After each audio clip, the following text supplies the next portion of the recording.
여러분 안녕하십니까? 글로벌 인사이트 정혁진입니다.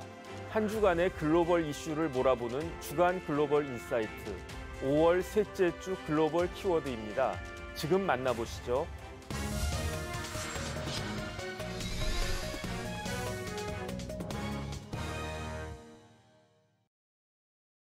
트럼프 대통령이 그렇게 만나길 원했던 시진핑 국가주석이 미국에는 침묵으로 일관하더니 푸틴 대통령을 만나기 위해서는 한달음에 달려갔습니다. 과연 어떤 속내가 있었던 걸까요? 박승찬 용인대학교 국제교류 원장님 모시고 말씀 나눠보도록 하겠습니다. 원장님 안녕하셨습니까? 감사합니다. 네. 반갑습니다.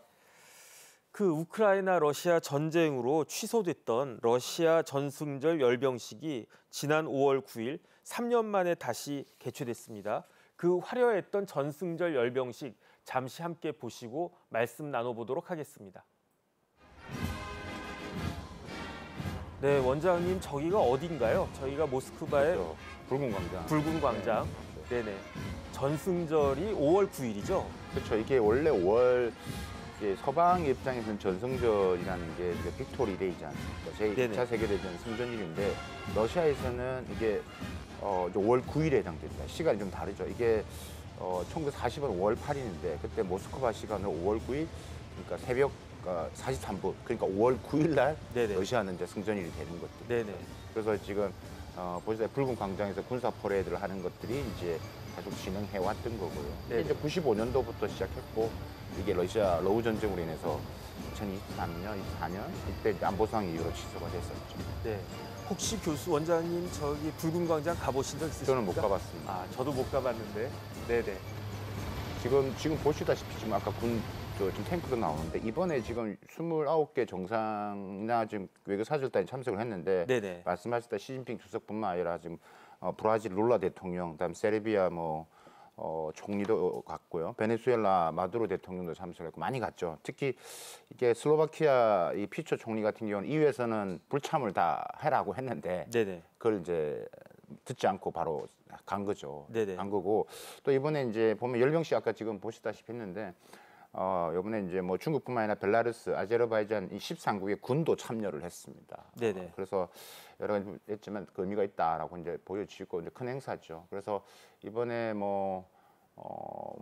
잠시 또 많은 이야기를 나누겠지만 여러 국가들이 이번에 또 의미가 있는 게 80주년 되는 거는 거기 있다 보니까 네네. 매우 크게 지금 행사를 진행한 것 같습니다. 그러니까 지금 원장님 말씀하신 것처럼 80주년과 우러 전쟁까지 해서 그 러시아 입장에서는 굉장히 더 신경을 썼던 것 같고 그 와중에 시진핑 주석까지 저 전승절 행사에 참석한 것 같습니다. 네네. 그런데 어쨌든 조금 전에도 봤지만 시진핑이 굉장히 주목을 많이 받았는데요. 네. 그런데 전승절 전날 이 두 정상이 그 푸틴과 시진핑이 정상회담을 가지기도 했는데 이렇게 목적이 뭡니까? 왜 이렇게까지 한 걸까요? 이번에 많은 정상들이 갔고 또 한 15개 국가 정상들과 또 양자회담을 했습니다. 근데 세간의 주목을 받았던 것은 이제 시진핑 주석과의 이제 양자회담이었죠. 그래서 또 이번에 공동 성명까지 발표를 했으니까 했는데 이번에 목적이 뭐냐 봤을 때 러시아랑 그러니까 중국 입장에서 서로가 어떻게 보면 같은 공통 부분도 있지만 또 다른 속내가 있겠죠. 그러니까 러시아 입장에서는 일단 외교나 이제 경제 측면에서 중국과 협력이 이제 필요하죠. 그러니까 지금 이제 종전 협상이 이제 진행되는 부분에 있어서 이제 종전이 되고 났을 때 이거 이제 재건을 하기 위해서는 결국 경제적인 부분에는 결국 중국과의 협력이 매우 중요하다라고 이제 가장 큰 이유지 않을까라고 저는 보고 있습니다. 네네. 중국이 여전히 러시아산 에너지를 사야 되고 그다음에 또 인프라 여러 가지 이런 부분에 있어서의 또 중국의 도움이 필요한 측면이기 때문에 러시아는 이제 중국과 이제 여러 가지 이제 이런 브로맨스를 또 보여주는 또 효과가 있기 때문에 있고요. 중국 입장에서는 아무래도 지금 미중 간의 지금 대립과 충돌이 매우 지금 심하게 일어나고 있는데, 그러니까 좀 보여주는, 그러니까 공동 대응을 한 미국의 대양 세력을 구축했다 보여주는 의미가 있는 것 같고요. 네네. 이번에 이제 공동 성명에서도 확연히 이제 그렇게 나와 있습니다. 그러니까 미국의 대러시아, 그다음에 미국의 대중국 이중 억제 정책에 단호히 대응을 하고 양국 간 그러니까 러시아와 중국 간 협력을 강화하겠다 이런 게 나오고 있다라고 말씀드릴 수 있을 것 같고요. 사실 지금 중국 입장에서는 트럼프 대통령이 지금 하고자 하는 일종의 역 닉슨 전략 있죠. 과거에 1970년대 초에 닉슨 대통령이 이제 리차드 닉슨 대통령이 소련을 막기 위해서 네. 중국을 끌어들였던 네. 그게 지금 반대가 된 거죠. 네. 그러니까 지금은 이제 중국을 막기 위해서 러시아를 꺼내지는 그래서 역 닉슨 전략인데 네. 이게 대해서 이제 무마시키겠다는 듯이 그러니까 보란 듯이 보여주는 효과가 있는 거죠. 이런 네. 속내가 아마 있지 않을까 싶습니다. 그런데 우리 입장에서는 사실은 다른 그 사람보다도 김정은 국무위원장이 저 전승절 행사에 참석할지 여부가 네. 관심사였는데 그런데 김정은은 사실 비행기 안 타지 않습니까? 그러니까 전용 열차로 모스크바까지 갈까 이게 관심이었는데 결국은 참석하지는 않았어요. 그러면 김정은은 저 전승절에 어떤 행보를 보였습니까? 좀 이제 일단 이번에 전승절에 이제 북한의 여러 가지 이제 대표단이 파견을 했죠. 네네. 뭐 총참모부 부참모장 플러스해서 그다음 주 러시아 북한 대사까지 참석을 했는데 이때 이제 김정은 위원장은 이제 이게 2012년 김정은 위원 집권이 처음으로 이제 주 북한 러시아 대사관을 방문했답니다. 지금까지 한 번도 대사관을 안 했다는 직접 이야기인가요? 러시아관 가지는데 갔다고 그래요. 그래서 네네. 또 의미 있는 게 이 딸 김주애와 함께 갔다라는 거죠. 네. 김주애도 이번에 이제 어떻게 보면 공식적인 대회에 외경사에 참석했다라고 좀 알려져 있긴 합니다. 그래서 가서 이제 러시아 이제 정부나 러시아 이제 인민들에게 축하 인사를 보냈다라는 건데. 그러니까 이게 이제 뭐 김정은 위원장 입장에서는 뭐 직접 대사관을 방문해서 러시아에 뭐 체면을 또 세워주고, 그러니까 러브 관계죠. 그러니까 북러 관계의 밀착을 좀 더 또 보여주는 하나의 또 그런 모멘텀 그런 것들을 또 부각시키는 효과를 꾸미지 않았나라고 이제 우리가 추측해 볼 수 있을 것 같고요. 네네. 이 지금 뭐 최성희 외무상도 이제 뭐 강력하게 이야기를 또 이렇게 내놓고 있습니다. 이번에 김정은 위원장이 대사관 방문하는 것도 결국은 이제 북한하고 러시아의 관계는 친선 관계. 그래서 평양과 모스크바는 언제나 함께한다. 이렇게 또 분석을 하고 또 이야기를 하고 있다. 그래서 이제 그런 의미에서 이번에는 조금 김정은 위원장이 가지는 않았지만 또 의미 있는 메시지를 전달했다라고 보여지는 겁니다. 네. 그런데 여기에 발맞춰 가지고 중국의 시진핑과 러시아의 푸틴이 북한 편들기에 나섰어요. 이 공동 선언문 보니까 대북 제재를 중단하라 이렇게까지 이야기를 했는데 과연 이게 효과가 있겠습니까? 이게 뭐 어제 오늘의 이야기는 아니고 사실 네. 뭐 북중 관계 좋지는 않지만 중국의 입장은 그래도 북한을 또 감싸야 되는 상황에 있는 거는 뭐 명확하죠. 네. 북중 관계는 안 좋지만 그러니까 공동 성명에서 양국 관계 그러니까 지금 중국과 중러 관계에 대한 관계 강화 또 이야기했지만 또 그 동시에 북한에 대한 제재와 강한 압박을 지금 이제 이런 부분에 대해서 이제 이야기를 지금 뭐 이야기를 했죠. 해서는 안 된다고 이야기를 하기 때문에 그러니까 일단은 이런 부분에서 여전히 이제 말씀드렸다시피 북중 관계가 좀 미묘한 변화가 있고 지금 이제 그 틈을 타서 이제 북한은 또 러시아 북러 관계를 좀 만들어가고 있고 그 중국 입장에서는 여전히 지금 미중 관계 속에도 마찬가지고요. 특히 또 한반도 부분에서도 중국 입장에 북한은 여전히 그러니까 버퍼존, 즉 완충지대 역할을 하고 있기 때문에 네. 뭐 계속 뭐 이런 지금 워딩을 지금 할 수밖에 없다라고 보여지고 그래서 지금 뭐 미국 입장에서 지금 계속 북중러의 이런 또 느슨한 틈 그러니까 중국과 북한 느슨한 틈을 타서 또 러시아 관계를 또 완화를 하려고 이런 여러 복잡한 이런 구도 속에 흘러가고 있는데 하지만 북중러 이 구도와 그다음에 미국 또 뭐 혹은 한미일 이런 평평한 긴장은 제가 볼 때는 뭐 큰 변동 없이 약간의 미묘한 변화가 있겠지만 이런 큰 틀에서 프레임 속에서는 지속될 것으로 전망되고 있습니다. 그런데 이제 트럼프 대통령은 재임하자마자 한 이후에 유럽과의 전통적인 맹방인 유럽과의 관계를 소원하게 하면서까지도 푸틴하고 좀 친하게 지내고 싶어하는 그런 모습을 보이지 않았습니까? 네네네. 그런데 이번 전승절을 보면서 그 북한과 중국, 러시아, 북중러가 밀착하는 그런 모습을 보여줬는데 이런 경우에 트럼프의 기분은 어떨까요? 이거 속내가 복잡하죠. 지금 아까 말씀드린 영리슨 전략을 좀 해보려고 했는데 이게 아니다라고 싶은 거죠. 그래서 근데 왜냐하면 이게 좀 보면 과거에 지금 닉슨 행정부 때 상황과 지금 트럼프 행정부 때 상황이 좀 다르거든요. 그 당시에는 닉슨 전략은 중소 간에 이제 국경 간 분쟁이 있었죠. 그게 이제 중소 양국 간에 그게 1969년도인데 그때 있어가지고 무역 충돌 있었고 최악이 안 좋은 상황이니까 그게 가능했다는 이야기죠. 근데 지금 트럼프 행정부 때 중국과 러시아 관계는 과거에 지금 말씀드렸던 중소 관계가 또 다르거든요. 그러니까 이거는 지금은 우호 관계에 있지 않습니까? 이번에도 시진핑 주석이 또 갔고 중국 입장에서도 지금 미국을 미국에 대응하기 위해서는 러시아에 또 같이 도움이 필요한 상황이기 때문에 그러니까 경제적으로 중국과 러시아가 매우 밀접하게 연결되기 때문에 지금 영닉슨 전략이 안 먹히는 거고 여전히 이제 이런 부분에 있어서는 지금 매우 난처한 상황, 당황스러울 수밖에 없다. 그래서 또 중국과 러시아 간에 지금 원래 뭐 이게 뭐 에너지 수출, 그다음에 중국은 러시아한테 상품 수출뿐만 아니라 탈달러화를 이루는데 두 나라가 다 공통돼 있거든요. 두 나라 간에 거래할 때 달러를 배제하고 있거든요. 네네. 루블화와 위안화가 하고 있기 때문에 그러니까 그런 부분에 있어서의 이런 것들이 참 트럼프 대통령 입장에서는 여전히 지금 고민이 되지 않을까라는 생각이 드는 거죠. 그래서 아마도 이제 트럼프 생각에서는 이런 생각을 또 할 것 같습니다. 그러니까 러시아한테 러우 전쟁에서 러시아 유리한 쪽으로 좀 미국이 도와줄 테니까 중국과 러시아는 중국과의 민감한 군사 기술 이런 부분에서는 좀 중단을 해라 이런 여러 가지 딜을 하려고 하는데 그게 이제 쉽지가 않은 것들이죠. 그러니까 그걸 막기 위해서 또 시진핑도 바로 달려간 거고.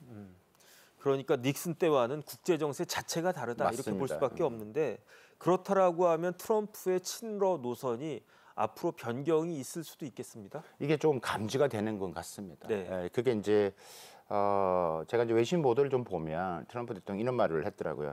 푸틴과 협상하기 진짜 힘들다. 만만치 않다는 거네요. 푸틴은 우크라이나 전부를 원한다. 네네. 그러니까 대화가 안 되는 것들. 그러니까 이런 얘기를 했거든요. 그래서 지금 우크라이나 지금 미국과 지금 광물 협정도 체결한 상황에서 지금 러시아에 대한 제재를 또 더 강화해야 되지 않냐라는 이런 지금 분위기가 감지되고 있다라고 이제 말씀드릴 수 있을 것 같고, 그러니까 이제 그럼 또 거기에 대해서 또 푸틴은 또 이제 외교적인 매우 유연성을 보이고 있는 거죠. 푸틴 러시아 대통령은 또 이제 러시아 국영 인터뷰 방송에 어떤 말을 했냐면. 미국이 이제 미국의 히토리와 알루미늄 이런 공급을 우리가 거래 제한해 줄 수 있다라고 하고 또 의미가 있는 게 뭐냐 또 어떤 말을 했냐면 새 영토에 매장돼 있는 자원도 거래 대상이 된다. 그럼 새 영토라는 게 어디겠습니까? 우크라이나죠. 그러면 지금 미국과 우크라이나 광물 협정이 아니라 내가 그거 하고 그걸 또 줄 수도 있다라는 거. 그러니까 이렇게 지금 또 이제 지금 푸틴 대통령이 이런 말을 하고 있는 것들이죠. 그래서 어쨌든 지금 이런 부분에서 지금 러시아에 대한 좀 태도 변화 감지되고 있는 건 있다. 기조 변화는 있지만 제 생각으로는 지금 결국 러시아와 지금 뭐 그다음에 우크라이나 부분에서 계속 이런 걸 조금 더 지켜보면서 전략적으로 좀 활용할 가치가 활용할 것으로 보여집니다. 근데 앞에서 말씀드렸던 푸틴과 협상하기 힘들다. 이런 부분에서는 아마도 약간 태도 변화의 부분에서는 어느 정도의 변화가 있지 않을까라는 생각입니다. 뭐 푸틴이 만만할 리가 없겠죠. 호언장담하던 우러 전쟁 종식도 지지부진하고 세계는 미국의 대항에 연대하고 세상이 트럼프 대통령 생각대로 가고 있지는 않은 것 같습니다. 이번 미중 관세 협상에서도 트럼프가 꼬리를 내린 것이 아닌가 그런 생각도 듭니다. 앞으로 기세는 어떻게 되겠습니까? 이 부분에서 기세라는 것 자체가 조금은 여전히 저는 변동성이 많다라고 봅니다. 그러니까 좀 재밌게 보시면 이게 이번에 미중 간에 이제 나면 이게 휴전을 한 후에 몇 시간 만에 트럼프 대통령이 또 무슨 이야기를 했냐면요. 기자들한테 새롭게 무역 공세를 시작했어요. EU가 유럽이 여러 면에서 중국보다 더 악질적이다. 그러니까 믿기지 않겠지만 사실이다. 이라고 이제 EU를 직격탄을 날렸습니다. 그러니까 그 전에 트럼프 대통령이 EU 집행위원장은 뭐 환상적인 사람이라 막 칭찬을 했거든요. 그러니까 이게 이렇기 때문에 이 기세가 뭐 조금은 지금 코너에 몰려 있지만 여전히 있는 뭐 상황으로서 불확실성이 더해갈 것으로 보여진다라고 말씀드릴 수 있을 것 같고.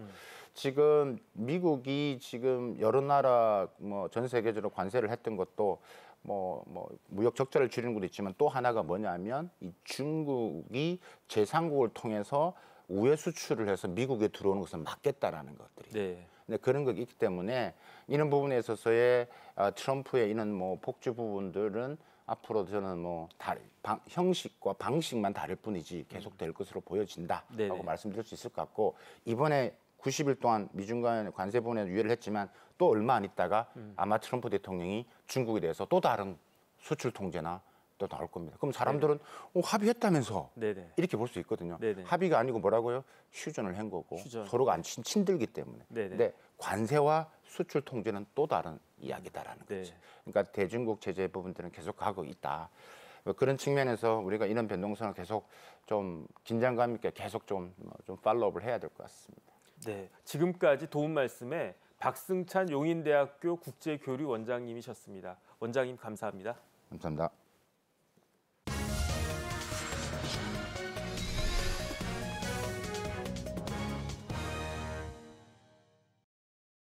극단으로 치닫던 미중 관세 전쟁이 일단 90일 휴전으로 일단락되었습니다. 구정은 국제전문 기자님과 자세한 이야기 나누어 보도록 하겠습니다. 기자님 안녕하셨습니까? 안녕하세요. 네.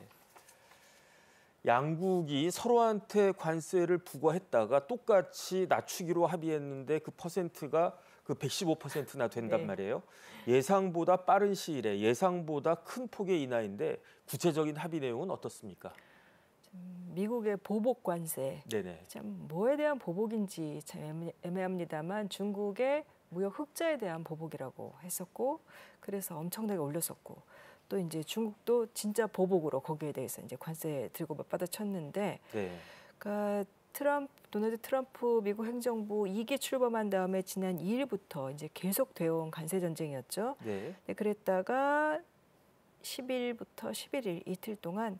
그러니까 트럼프 정부 2기 들어서는 미국, 중국 간에 처음으로 스위스 제네바에서 고위급 협상을 했습니다. 그래서 12일 날 공동성명과 함께 공식적으로 발표를 했습니다. 일단 서로 간의 관세를 90일 동안 낮추자. 지난달부터 부과됐던 관세 대부분을 이제 유예를 하기로 한 건데, 결과만 놓고 보면은 수치를 보면은 미국은 중국에 부과했던 145% 이 추가 관세를 30%로 내리고, 그다음에 중국은 미국의 보복으로 매겼던 125% 관세를 10%로, 그러니까 양쪽이 115%씩 지금 낮추기로 한 건데요. 네네. 일단은 90일 동안 내리고 그 기간 동안에 이제 후속 협상을 지금 하고 있습니다. 계속 하기로 했습니다. 근데 트럼프 정부 출범한 다음에 지금 한 넉 달 정도 거의 세계가 이 문제 때문에 먼저 난리 북새통을 치렀잖아요. 네네. 근데 생각보다는 트럼프 행정부가 좀 길게 못 버티고 예상보다 일찍 좀 꼬리를 내린 그런 형국입니다. 근데 양쪽의 입장을 들어보면은 이제 미국 쪽에서는 그 스콧 베센트 재무장관이 지네바 협상에 참여를 했었는데 공동 성명 발표한 다음에 기자회견에서 미국과 중국 간에 공동의 이해관계가 있다라는 결론을 내렸다. 두 나라 경제 디커플링, 서로 관계 끊는 거, 이거는 뭐 원치 않는다는 것에 동의했다. 근데 사실 좀 답답한 얘기예요. 듣는 사람들 입장에서는 우리 그렇게 그동안 전 세계가 교동을 쳤는데 어떻게 보면 당연한 얘기잖아요.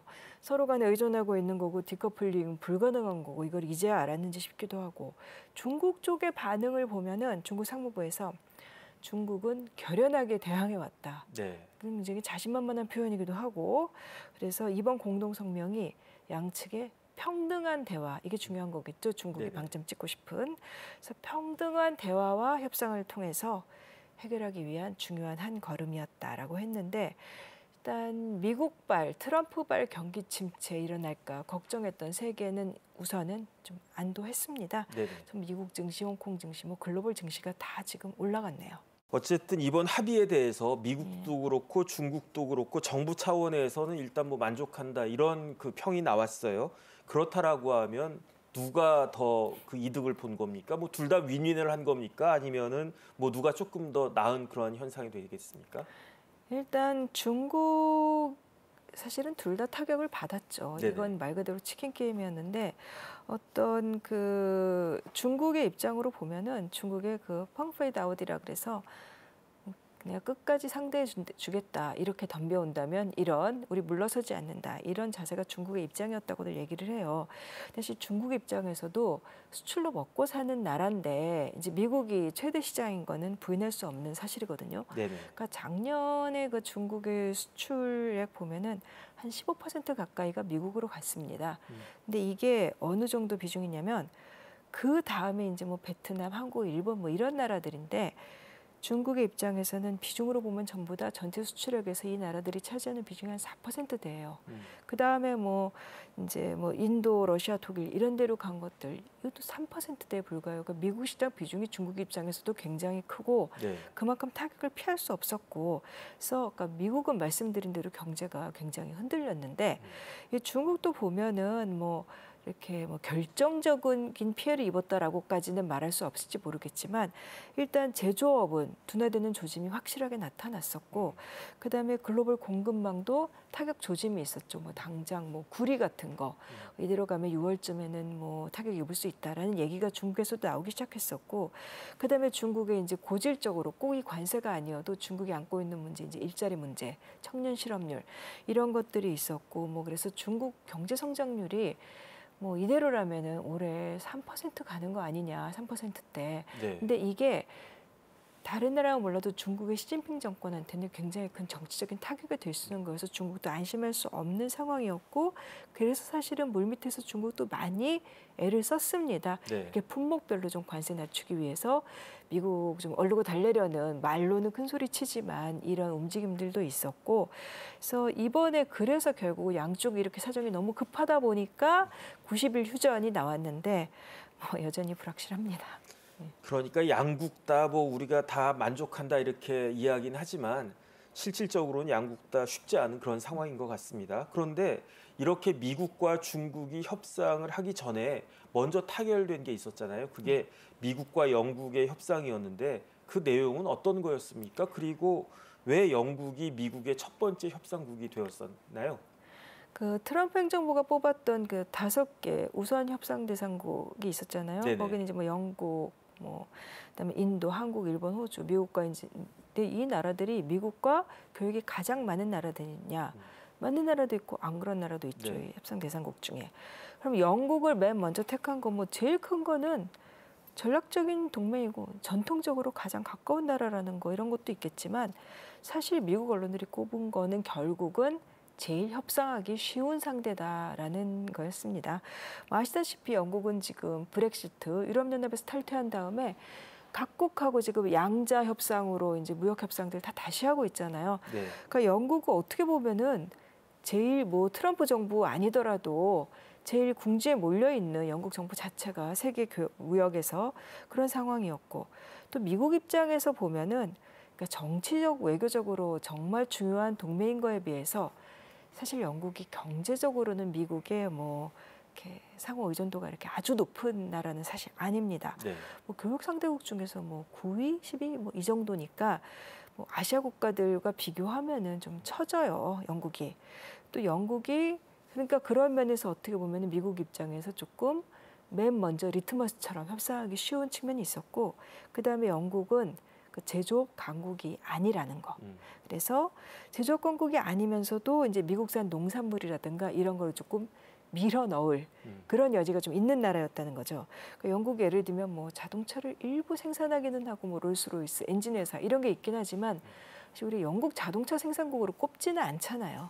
그래서 뭐 독일이나 프랑스나 이탈리아 같은 유럽의 다른 제조업 강국들하고는 영국은 좀 상황이 다르고 그러니까 영국산 자동차 미국으로 수출되는 거 한 10만 대에 대해서 이제 미국이 그 관세를 가지고 쥐었다 놨다 협상을 했는데 그게 거의 답니다. 지금 영국이 미국으로 보내는 거는.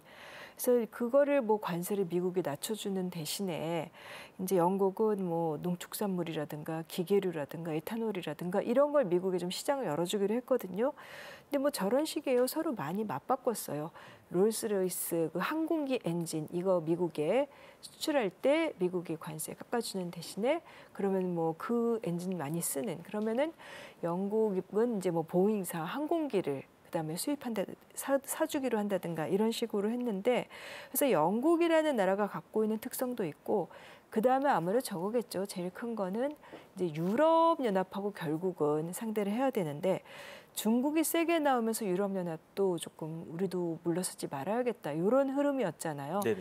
그래서 이제 영국과의 협상을 먼저 해서 일단 EU를 견제하려는 이런 전략적인 목적도 있었던 것 같습니다. 그래서 영국과 협상을 좀 성공적으로 하면은 유럽연합과 협상할 때도 조금 유리한 고지에 있을 수 있지 않을까 이런 계산이었을 거예요.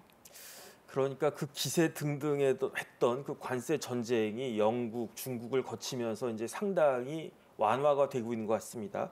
그렇다라고 하면 우리나라는 앞으로 그 관세 협상에 있어서 대미 관세 협상에 있어서 어떻게 접근하는 게 좋을까요? 이게 우리가 뭐 한국개발연구원 KDI 뭐 분석을 보니까 중국의 대미 수출이 10% 줄어들면 한국의 GDP가 뭐 0.31%씩 하락할 수도 있다. 뭐 이런 얘기가 나오는데 일단 우리도 지금은 한숨 돌리긴 했죠. 남의 나라 소식이긴 하지만 네네. 3위 고위급 협상이 진행 중인데 이제 미국이 계속해서 지금 관세 폭탄한 다음에 뒤로 물러서는 그런 양상인데 아무래도 우리도 조금 기대감은 커지고 있죠. 그래서 우리가 지금 제일 중요한 거는 성급해서는 안 될 것 같습니다. 네. 그래서 뭐 이 지금 우리는 특히 또 방위비 분담 문제 이거랑도 미국이 연계를 시키려고 하잖아요. 그래서 그리고 또 이제 우리가 미국이 우리한테도 조금 누그러지지 않을까 싶긴 하지만 사실 그 뭐 한국은 영국하고는 처지가 다릅니다. 한국의 뭐 자동차나 철강 이런 거에 대미 수출 규모는 영국보다 훨씬 크기 때문에 더 까다로운 조건을 내세울 수가 있고 그래서 우리는 지금 사실 조금 우리가 일부 정부 관료들의 접근이 너무 성급했다 이런 얘기도 나오는데 네네. 신중하게 하면서 지금 일본하고 미국이 협상하는 거 이런 것도 좀 주시를 하면서 이렇게 우리 아주 정말 신중하게 접근을 하는 게 지금 좀 필요할 것 같고 뭐 7월 8일 이전에 뭐 패키지 딜 한다 이런 얘기 나오지만 지금 우리가 지금 아주 급하게 나설 필요는 사실 없는 거라서 이제 그 조율을 잘 해야 될 것 같고요. 우리는 아무래도 전략적으로 중국을 견제하려면 미국한테는 우리가 필요해요. 그것도 우리가 갖고 있는 제조업에서 일정 부분 어떤 부분에 이제 반도체 칩이라든가 여러 가지 부분에 우리가 강점을 갖고 있는 부분도 있고 이런 거를 전략적인 위치하고 우리가 갖고 있는 제조업 강국이라는 입지를 잘 살려서 이제 미국과 협상을 해야겠죠. 네. 어쨌든 그 미국과 중국 그 양대 강국들이 강대강으로 대치를 하는 바람에 뭐 우리나라 포함해 가지고 많은 나라들이 걱정을 했는데 그 강대강 대치가 일단은 그 제동이 걸렸어요.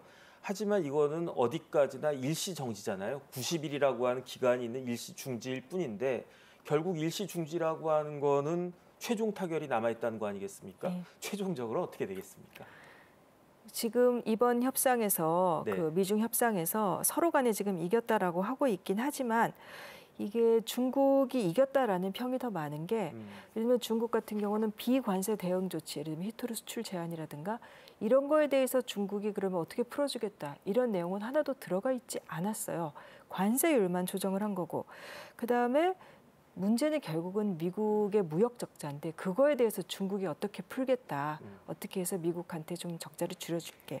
이런 것도 얘기를 한 게 없습니다. 지금은. 네네. 그럼 이제 그런 부분들을 계속해서 미국이 이제 걸고 넘어지려고 할 거고 그러면 이제 중국이 그거에 대해서 어떤 식으로 응해줄지 이게 지금 관건인 것 같고요. 일단 트럼프 정부는 관세 전쟁에서 한계를 노출을 했기 때문에 지금 이 협상을 하면서 트럼프 정부가 다시 강공에 나서고 이러기는 쉽지 않은 상황이에요. 네. 그리고 지금 보면은 2달 동안에 롤러코스터 타면서 너무 큰 타격을 특히 미국 쪽이 입었기 때문에 당분간은 좀 그런 상황은 피하려고 할 겁니다. 네. 하지만 이제 합의까지는 앞서 말씀드린 대로 해결되지 않은 문제들이 있기 때문에 좀 시간이 걸릴 것 같고 이제 중국이 중국이 약속할 수 있는 부분들이 중국 전체 경제 체질 개선, 예를 들면 뭐 내수 시장 키우고 수출 의존도 낮추고 이런 것들하고 다 연관이 되어 있어요. 중국 내부의 그런 경제적인 그 문제들을 풀면서 미국과 관세 전쟁도 협상을 해야 되는 건데 이제 그거는 정책적인 노력하고 시간 모두가 필요한 거고 그래서 협상도 있고 중국 경제와의 연관고리도 이런 것들이 있기 때문에 조금 시간은 많이 걸리고 우리는 그냥 지켜보면서 우리 대응을 계속해서 저울질할 수밖에 없을 것 같습니다. 네, 지금까지 도움 말씀에 구정은 기자님이셨습니다. 기자님 감사합니다. 감사합니다. 지금까지 5월 셋째 주 글로벌 인사이트였습니다. 시청해 주신 여러분 감사합니다.